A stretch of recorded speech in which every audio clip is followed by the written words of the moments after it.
Welcome to the FaceTime with God podcast. I'm your host, Kay Farrar, and yes, you have tuned in to the right place because we're bringing Christ to the culture and the culture to Christ because the gospel's not for old times, it's for all times. So we've got relevant topics, real people, and we're starting right now. So look, alternative school, let's talk a little bit more about that. What do you think is, and I know this is tough, it's not like this is an easy question, it's not like there's one right answer, but just on your feeling, what do you think is producing such a need for alternative schools, and how is it that so many students end up there? Is it really that the behavior is just that bad, or is it really their learning is that far below? I mean, what is going on? Because it seems like it's more and more of a thing. Sure. I think it's a great question. I think it's a combo of those scholars as relates to their upbringing, as relates to trauma, not having trauma, and related to their home environment, the supports or whatever was embedded in that environment.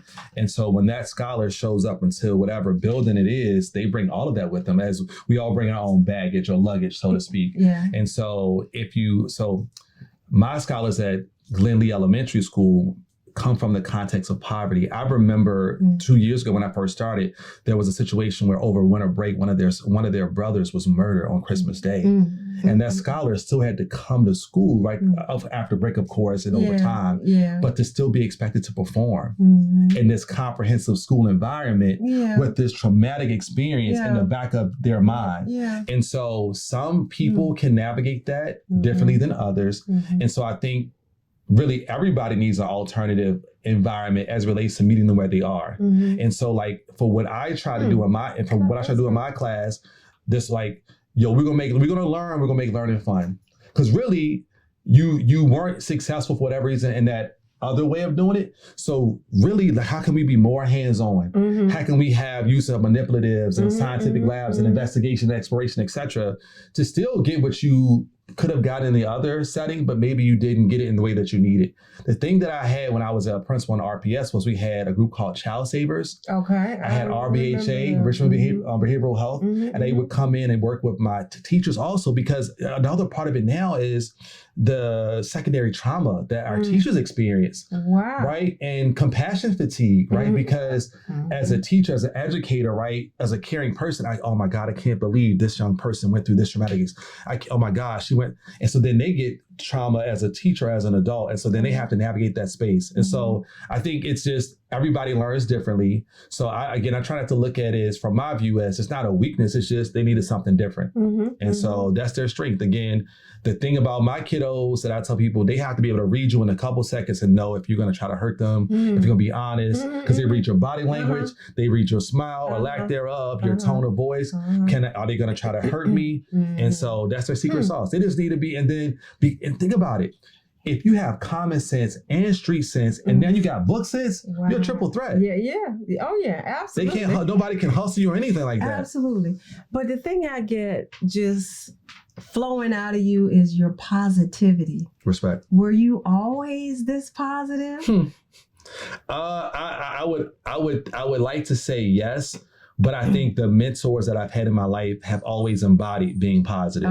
Right. One of my other mentors, Coach Orlando Lamb, VCU Hall of Fame basketball player, he was like, yo, James, stay upbeat and stay grateful. No matter what. Wow. And it's a challenge at times because I can see that the glass is actually half empty, but I choose to look at it as half full.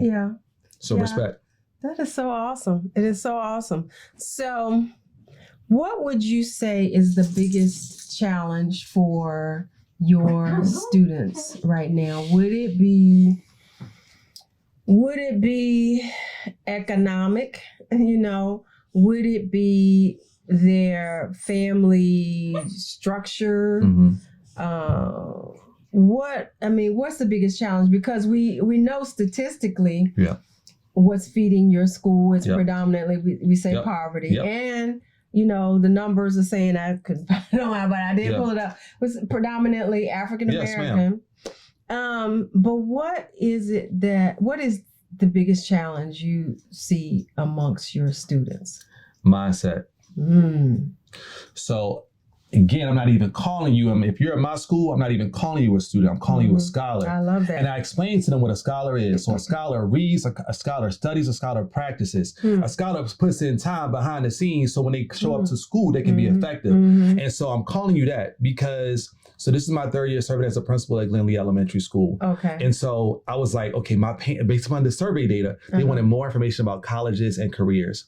When you walk into my building, you would see military banners and pennants for like Marine Corps, Coast Guard, Army. You'll see PWIs and HBCUs. You'll see JMU. You'll see BC. You'll see Norfolk State. You'll see Virginia Union Morehouse. Because I'm like, we got to expose you to this. And when you do that, what you just put the banners up, or we put the banners up, and so when we take that picture about the no cap for the AAA, that's in the background every week. Wow. So we're sending a subliminal message, right? As a matter of fact, the superintendent, Dr. Cashwell, 2 weeks ago sent me a Longwood because I said, Doc, I don't have Longwood. I got all the schools I went to and some others. I got to have Longwood because I know you graduated. And she said, I'm going to send it to you. And she sent it to me and we put it up there. So now people are even more invested because they're like, Gordon, when I come to your school, I don't see my banner from my college there. I'm going to put it up there. And it shows diversity. So for me, like today, I was talking to a scholar. I said, Mr. Gordon, because we have a countdown for the SOLs. SOLs start in 3 days. Essentially, so we have Friday, we have Monday, which is a pep rally, and then Tuesday's SOLs. Oh, Mr. Gordon, I'm so afraid, I'm nervous. And I said, yo, here's the thing. People know that our Glenlee Elementary School scholars, that we're about that life, and we have to be about that life. And you know what I'm talking about. We don't back down from fights. So why are we going to be afraid of a test that can't even hit us or punch us? Come on. We're going to be afraid of a test? I love that. But I said, guys, think about it. And I said, raise your hand real quick. Who's not afraid to get into a fight? And most of them raise their hand. I know they did. Right, most of them. Right, because you can't. And plus, well, even if they were, they're going to raise their hand because they don't look like it. Right. So then how many are actually afraid to get to take the test? And many of them raise. And I said, but guys, the test can't hit you. I said, what we're afraid of is going to expose something that maybe demonstrates an area of opportunity. Not a deficit, but an area of opportunity. I said, we got your back. Don't be afraid. We have a term that I adopted from one of my other mentors, Dr. Michelle McQueen Williams. Rock your best test. Rock your best test. And we got the whole swag. We're going to rock our best test. Do your very best. That's all that matters. Yeah, I love that. So how have you seen a change in your scholars? Yep. Respect. See, I got to get it right. Your scholars in terms of mindset since you've been there, in terms of attendance, in terms of the scores. What is it looking like? With God's grace and help, we were able to accomplish a full accreditation. And the last time that happened was 2014. That was a decade. By God's grace and God's help. By God's grace and God's help. So hold on. Yes, ma'am. So when you went there 3 years ago, not accredited. Yes, ma'am. As of today, accredited. Accredited. Based upon the data from matter of fact, if you were to come into my building, because we made a banner about it. We celebrate hard. We work hard. We play hard. And so again, back to the mindset. And so we also doubled the number of scholars identified gifted. Gifted is a process of, based upon cognitive scores, blah, blah, blah, blah. And so we intentionally had our gifted resource teacher meet with every grade level. We increased the number of scholars that went through the referral process, but then we also doubled who was actually identified gifted. What's my point? They were already there. We as the adults, myself, we had to change the mindset because they're not just poor scholars. They're scholars that, they come from poverty, but that's not their weakness. That can still be a strength. And so we leverage that. And so I tell our scholars listen, we don't back down. We're known for being athletes. We're known for we can run and we got the flying football team and blah, blah, blah. But we're going to be known for being academic. We're going to be scholar athletes. Yes, absolutely. That is it's so awesome. So awesome. I'm just thinking about, schools that we visited because I've been going around visiting schools and look, there's no shame in my game. My dream is to have my own school one day. Respect. Don't ask me why. Why do I? But it is. It just is. It just is. To do what you're doing, because to be honest, you had the educational training in my heart. I got to get my throat together. I'm going to cry a little bit. Respect. But it's what's on the inside of you that changed that school. God. I know you had training, you know what I'm saying? Respect. But It's your love. It's your belief. It's your encouragement. It's your being positive. I appreciate it. You know, it's and using what you have and lining it up the best that you can, for the benefit of the students, making it work because it can work. It can work. And the thing is, if you did that in 3 years, come on. So in other words, it was Title I. So now you're not Title I. What Title? So Title I is based upon your economic deprivation rate. That still doesn't change. But you're accredited. Yes, so ma'am. Honestly, I'm not mad at that because additional resources are helpful. Facts. Yes. Yeah. They're needed. Yeah. Because contextually, again, so we are free breakfast. We are free lunch for our scholars. And I'm so grateful for that because they need it. Because almost 9 out of 10 come from quote unquote poverty. Yeah. Like to challenge parents to pay for breakfast and lunch, I feel like that would be inappropriate. Yeah. But because we're Title I, we have extra resources, extra reading interventionists, specialists, etc., to support us. So yeah, we just try our very best to encourage our kids. And so next week on Monday, we'll have Virginia Union University. We partnered with them. They'll have their basketball team there, dunking on the basketball hoops. Because we're gonna have our drum line. We have a drum line as well at my school. Wow. And we're gonna have this. We got a step team. We have our cheerleaders. So we're gonna say, guys, it's game time. Let's get it. All 3rd, 4th, and 5th graders, we're gonna rock our best test. Okay. And we're going to bring the fire and heat. I love that. And pep rally is what day again? Next Monday. If you want to come at Glenlee Elementary School at 1:30. Wow, 1:30. Yeah, I got a motivational speaker. The 14th. The 14th.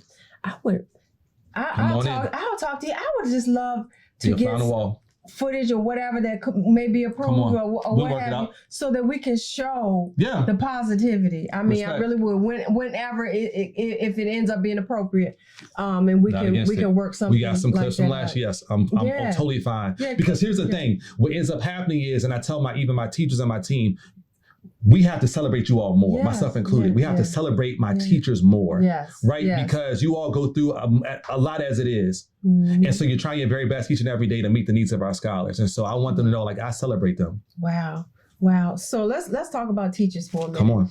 Tell me about your teachers. What are the demographics? Percent male versus female? Let's start with, so my school is called an opportunity school, which means we're essentially hard to staff. Right. And so Henrico County has identified several schools that are hard to staff, which means we have high teacher turnover at times and high vacancy rates. We also have a high percentage of teachers who are either not licensed or provisionally licensed. But again, we have been so blessed with our staff of board or long-term subs that have been phenomenal for us, who have worked miracles and magic. And I tell people on paper, the school shouldn't be accredited. My first year when I started, 11 out of 26 teachers were long-term subs. I will repeat. 11 out of 26 teachers. Yep. So now we're at 8, which is better, but that's still a large percentage. So Mr. Gordon, what does that mean? In 5th grade alone, we have 4 teachers. 2 out of those 4 are licensed. The other 2 are long-term subs, but they get in there and they do their very best. So with the growth mindset, we try to reach out to every sub, every teacher and say, we believe in you. Because I got to hype you up too as a teacher. Yo, you can change the game. The kids need you. We believe. I believe in you, Miss K, because you're going to impact those kiddos. That is crazy. Predominantly female staff. I do have I have 2 associate principals. One is female, one is male. So that helps with a good balance when we need to have meetings and things like that. I have both of my counselors are female, but a predominantly female staff. I do at my school, we do have 2 safety officers. One is male, one is one of the coaches over at John Marshall High School for the basketball team. And the kids love him. Oh my God. And he's cool. He's cool, and he brings the fun to my building and keeps us safe. And so we just try our very best, no matter what the opportunity is being hard to staff. We try to take whoever we have. If you have a growth mindset, we can work with you. I got you. I love that. So I subbed for a little while. One of the, I've always kind of been on the outskirts of education, if you will, a little bit. I did sub off and on for a number of years. And I saw a lot. It was so funny because you know how to sub it in this. I haven't done it in a while, but anyway, when I was doing it, of course, you were registered in the system. And the little computer thing, it would send you emails or whatever, or you were supposed to log in to get. The lady would call me on the phone personally every morning. And she'd be like, "Are you able to come in?" I said, "Sure." And I would be like, okay, but this was from the district. Yep. So, you know, she would say, well, we have an opening at this school and that school and that school. She would go down the list. And I was like, shoot. I was like, you got any art today? I was like, you got PE? So I would just pick up. I said, no, I want to go to elementary. You know, but so what that did, because it was from the district, I went around, right? Yeah. So I went to, I won't call different schools names, okay? Sure. But I went to schools that were in lower socioeconomic areas. Yep. Right. And then I went to schools I like the ones close. So where you are, yeah. But I went to some way out. Yeah. Way out. And I could call some names, but I won't. Sure. In Henrico County, sure. Right? And the differences I saw were ridiculous. Sure. Like some of the schools, like one school, it was a high school. You know, subs, you get the packet of information. Whatever the teacher get laid out, and if they might be missing, might not be up to 100%. Make up some stuff, yeah. I would get in their class, and they were like, but no, today we're supposed to be going over the review for our, like the kids out there, they would be telling you what you know what I mean? You got to be on because they know the lesson, right? I've been to some of our schools who should have been performing way better. Oh, and it broke my heart, some of the stuff I saw in the schools. Yeah. And what I mean, one, it's hard for me not to name the name, but one I went to, it was supposed to have been and again, this is years ago, but it's supposed to have been one of those specialty schools, right? Yes. So you think the specialty schools, the kids come there to learn a specialty. They were on this young boy so bad. All I could do was stand near to him to keep the kids off of him. And the boy, it was just, the stuff I saw, it was just ridiculous. But the stuff that hurt me the worst came from, and I love my teachers. Sure. My mother was a teacher. Love my teachers. And I know what they go through because sometimes, just like, what did you say, compassion overload or something fatigue. Because they see so much. Yep. And they got some schools don't have great leadership, you know, as great as yours. And I know you can't, but I'm just saying, sometimes they don't get the support like you cheering the kids and the teachers. So they had it. They had done it. You know, they've been in their pocket trying to feed kids and everything else. And after a while, ain't nothing left in your pocket. Right. You know what I mean? But, so I don't know what had gone on, but in this particular, they weren't even teaching. They were giving out packets, right? They were giving out packets. And it was a huge class. So there were like 3 adults in there. You know, and the one young lady had the package, raise her hand, wanted to ask a question. The lady hollered at her. Yeah. It's on your packet. Yeah. Don't walk over to the desk. Don't sit down with the child. Try to look at, well, what is it? You know, I always say, baby, that would get me in trouble. But, all right, well, what is it? How can I help? What you trying to? No, just holler at the kid that's in your packet. Yeah. I'm like, my goodness. So what can we do? I know you got your hands full at your school. Sure. Would you ever consider being a superintendent? I know that's like a huge question. Listen, I can't tell you all that. I can't tell you, right? This is a Joseph moment. Joseph, he should have kept some of the dreams. Honestly, I don't know. I don't know. I'm actually working on my doctorate. Okay.